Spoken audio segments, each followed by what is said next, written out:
Salut. Ça fait un petit moment que... Attends. Salut. Ça fait un petit moment que je connais ce chemin là, tu vois. Je vois pas trop où il va mener. Bon, moi je travaille juste à côté. C'est un cadre pas mal quand même. Et en fait, je vais t'emmener en balade aujourd'hui avec moi parce que j'aimerais bien te parler d'un sujet. La dernière fois que j'ai fait une vidéo sur tout ce qui était entretien d'embauche, j'ai fait une vidéo où je décrivais mon pire entretien. Et il y a eu pas mal de réactions de votre part.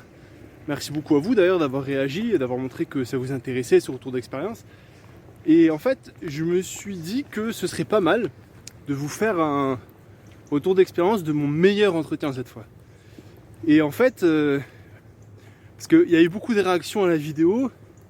Ah ouais, t'as eu un sale entretien. Moi aussi, c'est ce que je vis tous les jours. Mais le but de la vidéo, c'était pas vraiment ça.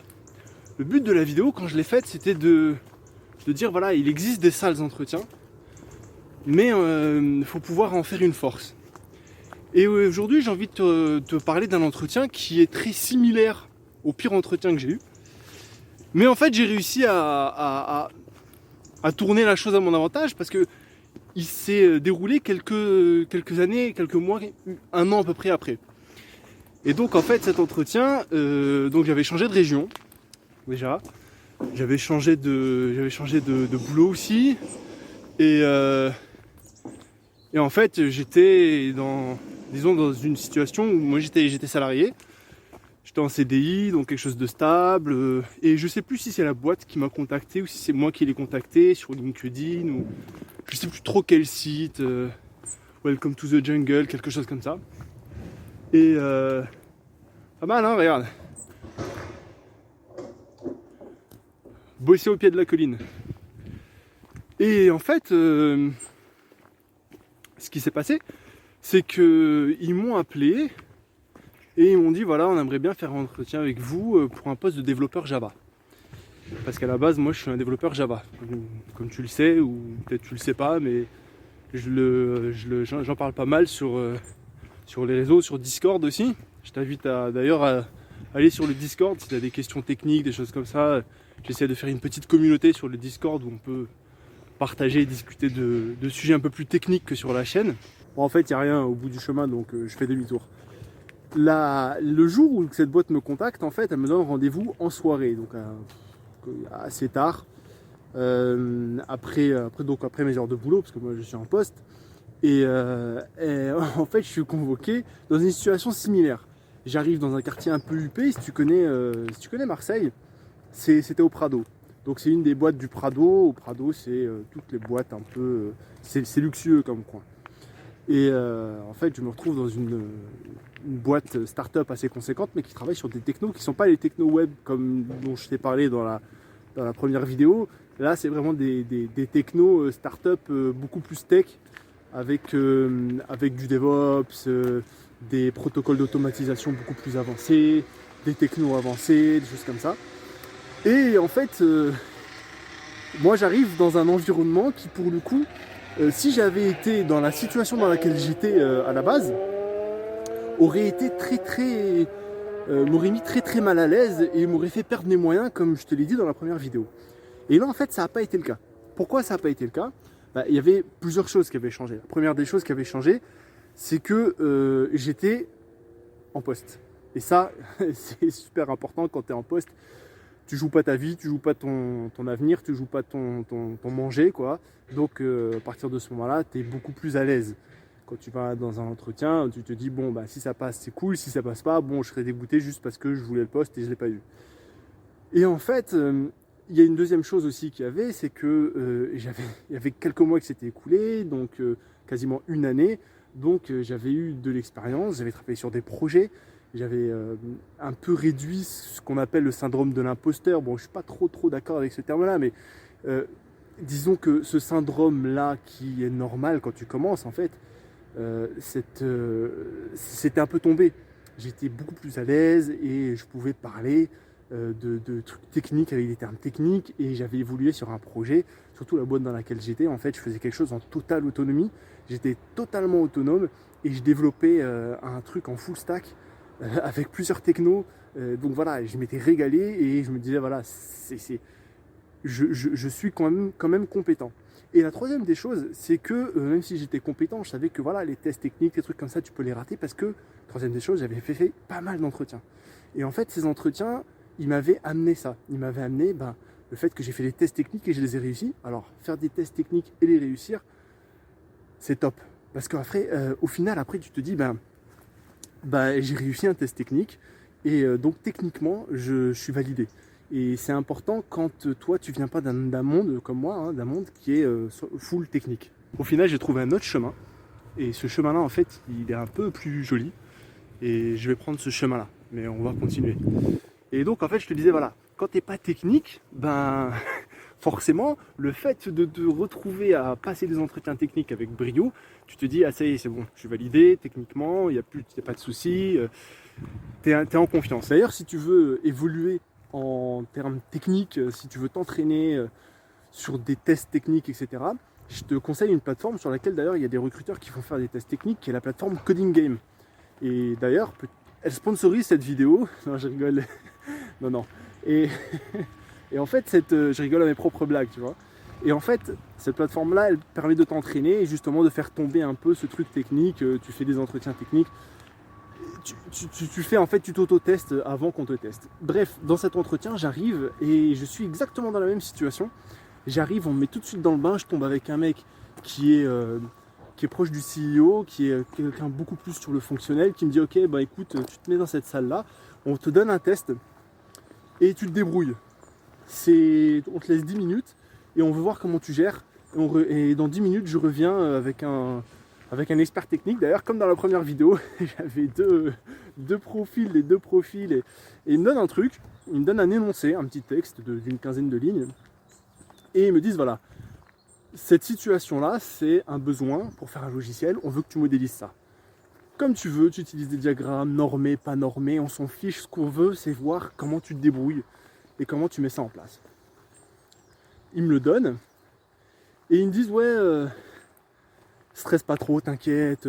Et en fait, ce qui est marrant à ce moment-là, c'est que le fait qu'ils me disent ne stresse pas trop, en fait, ça me semblait incohérent. Pourquoi tu me dis de pas stresser, tu vois? En fait, c'est parce que j'étais plus du tout dans la même situation. Et ça, c'est important. C'est je sais pas si tu le vois, parce que je suis avec mon téléphone, hein, mais on voit les montagnes au loin, là. Et c'est une super vue. Et donc, en fait, il y a le mec qui me dit, ouais, stresse pas trop, écoute, tu fais comme tu peux, on n'est pas là pour te juger, c'est juste pour... Et en fait, la situation dans laquelle je suis, je me dis, écoute, mec, je suis là, je fais mon truc, ça passe pas, tu vois. Et cette situation-là, sur le moment, ça m'a surpris parce que quand on me l'avait fait quelques années auparavant, dans le premier entretien dont je t'ai parlé, et j'ai perdu mes moyens, tu vois. Et j'étais complètement... Alors que là, au contraire, et j'ai petit à petit repris le lead. Parce que le truc, ils me l'ont passé, je l'ai fait en 10 minutes, j'ai fait des choix techniques, d'architecture, etc. J'avais l'habitude, j'avais déjà fait, j'avais fait plusieurs fois, tu vois. Parce que ça, c'est un avantage aussi. Après, c'est un choix, mais moi, c'est un avantage. Et j'ai toujours voulu bosser dans des petites boîtes pour ça. Parce que dans des petites boîtes, tu mets en place les choses. C'est toi qui gères. Tu es obligé de... T'as un peu... Moi, j'aime beaucoup l'architecture logicielle, tu vois. Et tu as cette position un peu d'architecture que tu as avec beaucoup plus d'expérience, de temps, d'années, etc. dans une grande boîte. On en revient à nos moutons. Quand ils reviennent avec l'expert technique et tout, ils voient ce qu'il y a à faire et tout. Et puis, enfin, ils voient ce que j'ai fait, pardon. Et ils me disent, voilà, on va en discuter. Et ils prennent la feuille, machin, pourquoi tu as fait ce choix technique-là, nanana, et on discute, et de fil en aiguille, écoute, j'ai le vocabulaire, vous avez le vocabulaire, j'ai les compétences, vous voyez que j'ai les compétences, on commence à parler, et il y a quelque chose qui s'instaure, qui ne s'était pas instauré dans le premier entretien, c'est qu'on est égal à égal. Pas peut-être que tu connais plus de choses, peut-être que je... D'ailleurs, là, j'aimerais mettre un point important. Souvent, on te dit, ouais, il faut sortir de ta zone de confort, sortir de ta zone de confort. Mais il faut, avant de pouvoir en sortir, y arriver. Il faut avoir une zone de confort. Moi, c'est ma vision. Si je veux sortir de ma zone de confort dans le monde du numérique, il faut que dans le monde du numérique, j'ai déjà une zone de confort. Que je sache déjà faire certaines choses. Donc là, j'étais dans une zone de confort. On était entre tech. On était entre techniciens. on était validés, quoi. Et en fait, après, ce qui peut marcher, ce qui peut ne pas marcher, parce que je te dirai à la fin si j'ai été pris ou pas dans cet entretien-là, c'est que tu vas être, toi, une personne qui leur convient ou pas. Et là, ça va jouer sur autre chose. Ta manière de communiquer, ta manière d'être, ta ponctualité, toutes ces choses-là, en fait, vont jouer, mais ça sera plus uniquement le côté technique. Et donc, pourquoi je te dis ça? Pourquoi je te dis tout ça? Parce qu'en fait, cet entretien-là, il s'est super bien passé, parce que je l'ai mené, tu vois. C'était moi qui menais mon entretien. Quand on me posait des questions, ils avaient ouvert des postes en Java, en DevOps, par exemple. Moi, j'aime beaucoup tout ce qui était architecture, DevOps, et je leur disais, écoutez, s'il y a des possibilités d'évolution, moi, elles m'intéressent.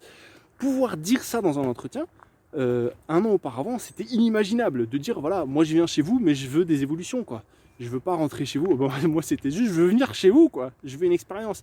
Et là, en fait, je tente de rassurer et de vraiment de rassurer les mecs qui cherchent des offres. Tu ne trouveras pas ton offre, tu ne trouveras pas ton mindset top qu'il faut pour être le meilleur développeur au début de ta carrière. Au début de ta carrière, prends ce qui vient. Prends ce qui vient, tu n'es pas assuré, tu vas prendre de l'assurance, tu vas prendre de l'expérience. Et au fur et à mesure, en fait, tu vas te sentir légitime. Et tu vas même être légitime parce que tu vas avoir de l'expérience, tu vas avoir de l'expérience donc du nombre de temps passé à travailler, mais ça ne veut pas toujours dire, il y a des gens qui travaillent pendant un an, mais pendant un an et ils se planquent. Donc tu vas aussi pouvoir avoir l'occasion de travailler avec des équipes sur des projets, architecturer des choses, concevoir, comprendre des mécanismes, être poussé dans tes retranchements au niveau de ton apprentissage. Et tout ça, en fait, ça va faire que petit à petit, tu vas avoir une certaine légitimité, une certaine expérience qui font que tes entretiens, ils se passeront forcément mieux. Donc, ne dramatise pas, dédramatise si toi, tu es dans la situation de mon premier entretien. Parce que vraiment, j'ai eu pas mal de retours par rapport à ça. Il y a même une personne qui m'a dit dans les commentaires, elle se reconnaîtra, je pense, genre, c'est ma vie, quoi, que tu as raconté. Mais oui, c'est vrai. Mais pour pouvoir passer ce cap-là, et je pense que ça a été le cas pour moi, c'est le cas pour beaucoup, hein, il faut le passer tout simplement, il faut passer par là. Et passer par là, c'est pas une fatalité, c'est pas quelque chose de super grave, non, c'est quelque chose de tout à fait normal. Donc voilà, c'est ça, le mot de la fin, dédramatise, t'inquiète pas, de toute façon, au final, la première expérience, c'est jamais la meilleure, on le sait tous, et au fur et à mesure, en fait, tu vas acquérir un savoir-faire, et ce savoir-faire-là, tu pourras le mettre en avant, et tu pourras aller dans des entretiens après. Bon, alors pour le coup, ce poste-là, ça a été mon meilleur entretien, mais j'ai pas été pris. Et j'ai pas été pris de la même manière que sur le premier poste, on m'a pas rappelé. Pourquoi? Je sais pas, peut-être qu'on a trouvé quelqu'un d'autre, etc. Mais tu vois, c'est pas le meilleur entretien pour eux, c'est le meilleur entretien pour moi. Et c'est ça qui est important. Et c'est ça qui est primordial pour moi, c'est qu'au final, cet entretien-là, il a été pour moi un cap. C'est-à-dire que à partir de ce moment-là, je me suis dit, là, dans l'entretien d'embauche, j'exprime ce que je veux, je dis vraiment, je ne me maquille pas, je suis vraiment qui je suis arrivé à un certain stade, et donc à ce stade-là, si on m'accepte pour ce que je suis, je le prends, et si on ne m'accepte pas, je le prends pas. Et d'ailleurs, si ça ne me convient pas, je le prends pas. Et arriver à ce stade-là de se dire, écoute, je peux choisir, j'ai le luxe du choix, c'est vraiment avoir changé son état d'esprit, son mindset en quelque chose de beaucoup plus positif et de beaucoup plus, je sais pas comment dire, aller vers l'avant, quoi. Voilà, j'ai fini ma petite balade avec toi. J'ai admiré le paysage. Bon, en fait, au final, c'était assez sympa là-bas. Parce que je sais que de temps en temps, il y en a qui vont s'asseoir là-bas pour leur pause déjeuner. Je ferai sûrement ça quand il fera un peu plus chaud, parce que là, il fait très beau, mais il fait frisqué. Et le Var, c'est très plat, donc il y a des grands vents. Et je pense que là, le Mistral, il est au rendez-vous. Donc voilà, merci à tous d'avoir regardé cette vidéo. N'oubliez pas, rejoignez le Discord si vous voulez un peu les trucs techniques, etc. En finalité, le Discord, je l'ai fait pourquoi? Je l'ai fait parce que j'aimerais bien créer une communauté d'entraide et de partage avec bienveillance pour en fait pouvoir retransmettre ce que moi j'ai eu et qui a littéralement changé ma vie, c'est-à-dire le côté technique et aussi le côté accompagnement. Je veux pas sur le Discord des mecs qui croient tout savoir, des mecs qui veulent écraser les autres parce qu'il y en a beaucoup trop, que ce soit sur Stack Overflow ou sur autres. Et en plus, voilà, c'est pas en français. Et mettre le pied à l'étrier en français, même quand on comprend l'anglais, c'est toujours plus confortable. Cette zone de confort là, elle est beaucoup plus. Là, il va y avoir le soleil, donc je reste là. Elle est beaucoup plus. T'es bien mieux en fait quand tu es en français. T'es beaucoup plus confort parce que c'est ta langue maternelle. Et même si tu dois aller lire de la doc, etc. Après, le français, c'est quand même la langue que tu comprends le mieux et que tu maîtrises le mieux. Donc c'est bien d'avoir des personnes qui peuvent te répondre en français et qui au pire peuvent te donner de la doc qu'ils ont déjà cherché pour pouvoir en fait que les uns profitent des expériences des autres. Et même si tu es quelqu'un d'expérimenté et que tu ne veux pas aider, tu trouveras d'autres personnes expérimentées et peut-être que tu trouveras des sujets auxquels c'est une communauté quoi. C'est le but qu'on avance un peu tous ensemble, qu'on aide, qu'on tire vers le haut ceux qui ont besoin d'être tirés vers le haut et qu'on s'entraide à rester en haut et à rester à jour pour ceux qui sont peut-être un peu plus avancés. Moi, comme je suis entre les deux, je me mouille pas. Et voilà, donc vraiment, ça c'est un projet qui me tient à cœur. Et j'espère que vous le ferez vivre parce que c'est pas que mon projet, c'est votre projet. Et c'est un projet d'entraide. Donc voilà, c'est pas. D'ailleurs, le Discord, c'est pas le Discord Sofiane, j'ai renommé la chaîne, je l'appelais Sofiane Productive IT. Et le Discord, c'est Productive IT. C'est pour tout le monde, c'est pas ma chaîne, c'est pas du personal branding, c'est pas rien de tout ça. C'est vraiment qu'on puisse s'entraider et voilà, qu'on mette nos compétences ensemble. Et puis il y a aussi, si on veut faire des projets, s'il y a des gens qui ont besoin d'autres personnes pour faire des projets, etc., elles peuvent les trouver là-bas. Et maître mot, bienveillance et entraide. Donc voilà, merci d'avoir regardé cette vidéo. À la prochaine vidéo et surtout, n'oublie pas de t'abonner si ce n'est pas déjà fait, de liker les vidéos pour la visibilité et porte-toi bien. Ciao. Tiens, je sais pas si tu vois le petit village là-bas, mais à chaque fois que je viens dans cette région, je me dis il est quand même, bon là je filme avec mon téléphone, mais je me dis quand même, il est bien exposé et doit avoir une super vue ceux qui sont là-bas. Enfin, la région de toute façon reste belle hein, dans l'ensemble.